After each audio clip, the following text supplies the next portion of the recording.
अच्छा, आप exit poll में आ रही है Congress party, exit poll join कर रही है ऐसा बताया गया। चलिए खैर, बहरहाल हर्षवर्धन जी, आप ब्रेक से पहले क्या कह रहे थे? देखिए, सबसे पहले तो ये कि अगर कांग्रेस एग्जिट पोल्स में आ रही है तो हम ये मानेंगे कि थोड़ा रुक रुक के, थोड़ा हिचक हिचक के, लेकिन लोकतंत्र में भरोसा इनका बना हुआ है। और ये मैं बड़े स्पष्ट तौर पर मानता हूं कि अगर 200, 250, 300 का नंबर दूर से भी उनको दिख रहा हो, दूरबीन लगाकर भी, तो दौड़ के आएंगे। और जब बिना नंबर के टीवी चैनल पर दहाड़ते थे, तो नंबर रहेगा तब तो दहाड़ने में कोई कमी रहेगी नहीं।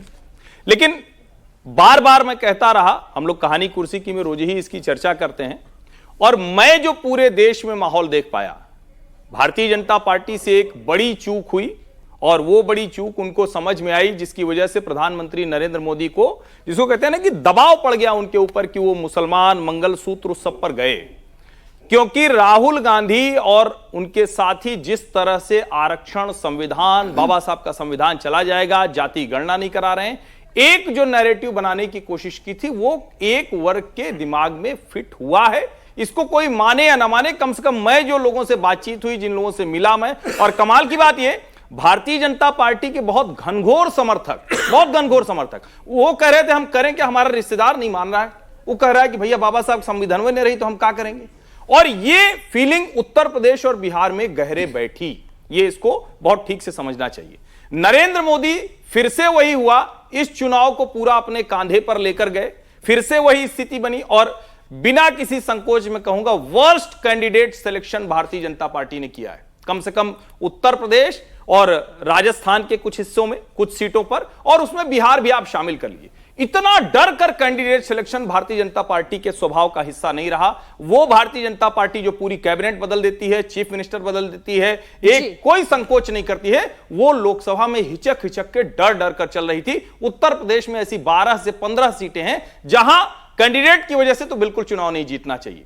जिस भारतीय जनता पार्टी के पास उत्तर प्रदेश में 10 से 15 सीटें बढ़ाने का स्पेस था, भारतीय जनता पार्टी वहां 75 से 80 सीटें जीत सकती थी। मेरा अभी भी मानना है कि वो 70 के आसपास सीटें जीत रही है, और मेरा अपना अनुमान है साइलेंट वेव है, कोई चुनाव में उस तरह से नहीं है। बिल्कुल हो सकता है कुछ जगहों पर, कुछ सीटों पर आपको दिखे, लेकिन वो कोई नहीं देख रहा है। अगर राजस्थान, बिहार, उत्तर प्रदेश में सीटें कम नहीं हो रही, 19 से ज्यादा होंगी, 14 के आसपास होंगी। अगर तेलंगाना हम देखें, अगर हम आंध्र प्रदेश देखें, अगर हम कर्नाटक देखें, अगर हम तमिलनाडु देखें, इवन केरल, वो सीट भले नहीं जीत पाएगी। मेरा अभी भी यह विश्वास है कि केरल में और आंध्र प्रदेश में भाजपा के लिए खाता खोलना बड़ी चुनौती है। ओवरऑल देखें तो भारतीय जनता पार्टी अपने उस नारे के नजदीक जाती हुई दिख रही है जो नरेंद्र मोदी ने लोकसभा और फिर राज्यसभा में जिसको कहा। सर फाइनल फिगर भी एक बार बोल दीजिए। एनडीए 375 to 400 के आसपास कहीं भी टिकेगी। शांतनु जी, देखिए, जब मैं स्टूडियो में था करीब 15-20 दिन पहले, तब मैं भी 300-310 बोल रहा था। पिछले 2 हफ्ते से मैं पूर्वांचल में था, और जितना आप फील्ड पर रहेंगे और लोगों से बात करेंगे, बिल्कुल सामान्य व्यक्ति से बात करेंगे, मैं गांव-गांव गया, करीब मैं 30-40 गांव गया और लोगों से सामान्य रूप से बात करी। जैसा हर्ष भैया ने कहा, साइलेंट वेव है, लोग कह रहे हैं और वोट देंगे किसको। और जो लोग कहते हैं कि राम का तो नाम ही नहीं, राम का पूरा नाम है, राम का पूरा नाम है। हम लोग आपको याद हो तो सुबह 5:30 बजे काशी विश्वनाथ गए, सुबह 5:30 बजे 5-6 हज़ार लोग थे। जब तक हम 7 बजे बाहर निकले, गदौलिया तक लाइन लगी थी, और कम से कम 10-12 लोगों से बात करी, कुछ उसमें से अयोध्या से आए थे, कुछ अयोध्या जा रहे थे। तो राम का पूरा नाम है। हाँ, वैसे गाने नहीं चल रहे हैं, कोई ट्वीट नहीं कर रहा है, कोई फोटो नहीं डाल रहा है, तो इसलिए लग रहा है। तो अब जो मैं कह रहा हूं, जो आपके ओपिनियन पोल में भी नंबर था, वहां पे एनडीए टच कर सकता है। और आंध्र प्रदेश में एनडीए को बड़ी गेंद मिलेगी क्योंकि चंद्रबाबू नायडू अच्छी सीटें ला रहे हैं, और उत्तर प्रदेश से, उड़ीसा से, तेलंगाना से बिल्कुल अच्छे, और बंगाल से सॉलिड गेंस हो रहे हैं। अगर बिहार, महाराष्ट्र, राजस्थान में कुछ नुकसान होता है तो उसकी भरपाई इन स्टेट से हो सकती है। बड़ा नुकसान मुझे लगता है केवल महाराष्ट्र में हो रहा है, बिहार में भी बड़ा नुकसान नहीं हो रहा है। रेंज बता दीजिए, नंबर बता दीजिए। मेरा नंबर रहेगा 350 से 360 एनडीए और 320 के आसपास बीजेपी। तो बड़ा क्लियर है। तो राहुल जी, आपका नंबर क्या था? 300। मेरे ख्याल से संजीव जी हैं जिनका नंबर उन्होंने पहले क्या था, ऑड वन आउट। मैंने पहले कहा मैं आउटसाइडर हूं। सर ऐसा क्या, उनको दोनों को जो है वो साइलेंट वेव दिख गई। ये जो हर्षवर्धन जी की बात से अगर मैं उठाऊं, तो किसने कहा था कि 400 पार का नारा दो, जो बाबा साहब अम्बेडकर का संविधान खतरे में पड़े। संविधान खतरे में है, संविधान बदल दिया जाएगा, किसने कहा था? सबसे पहले बीजेपी के नेताओं ने ही बोलना शुरू किया, वहीं से तो विपक्ष ने वो मुद्दा उठाया। फिर साहब बड़ी मजबूरी हुई कि 400 पार संविधान खतरे में हो गया, तो हम मंगलसूत्र बोले, हम ये बोले। तो मतलब पूरा कैंपेन इस बार का जिस तरह का, क्योंकि इसमें कोई, मैं कह रहा हूं 272 की चुनौती है, लेकिन मुझे इस बात पे कोई संदेह ही नहीं है कि नरेंद्र मोदी से ज्यादा कोई लोकप्रिय व्यक्ति नहीं है देश में, उनके आसपास भी नहीं आता, वो 1 to 10 है। उसके बावजूद जिस तरह की कैंपेन उन्होंने की है कई मर्तबा, एक दिन कह रहे हैं कि अगर हिंदू मुसलमान की बात करूं तो प्रधानमंत्री पद के योग नहीं हो, अगले दिन फिर शुरू।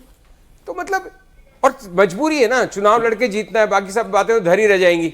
हाँ, अगर आपकी टर्म ही नहीं आई तीसरी, तो जो भी आपका सपना है, जो भी आप देश के बारे में परिकल्पना है, उसको कैसे पूरी करेंगे।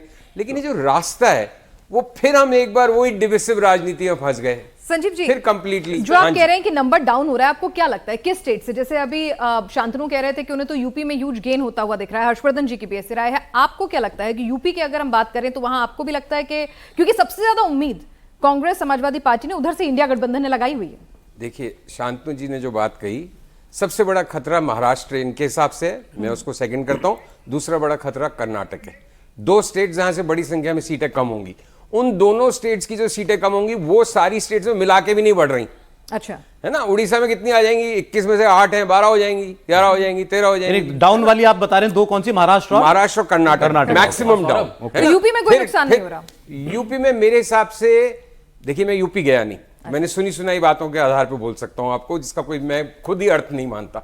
लेकिन जो मैं सुन रहा हूं कि यूपी में बढ़ने का प्रश्न नहीं, हो सकता है 55 से 58 के बीच रह जाए सीट्स। लेकिन मेरे पास कोई व्यक्तिगत फर्स्ट हैंड अनुभव नहीं है, मेरा यूपी के जमीन पर गया नहीं इस इलेक्शन में। मैं कर्नाटक गया हूं, मैं महाराष्ट्र गया हूं, मैं तेलंगाना गया हूं, वहां बीजेपी बढ़ रही है, तेलंगाना में कांग्रेस उससे भी ज्यादा बढ़ रही है। और बीजेपी तो खुद कह रही है कि हम राजस्थान में 2 सीटों का हमें लॉस हो सकता है, वो भी दिखाई दे रहा है। अब ये जो सीट्स का नंबर है ना, हम बाहर भी बात कर रहे थे, मेरे हिसाब से 18 में से 7 बीजेपी हारेगी, लेकिन हो सकता है 18 में से 3 ही हारे, हो सकता है 18 में से 10 हार जाए। और वो कौन सा थर्मामीटर, कौन सी जमीन से हम ये जांचें कि 18 में से 7 मेरे हिसाब से राजस्थान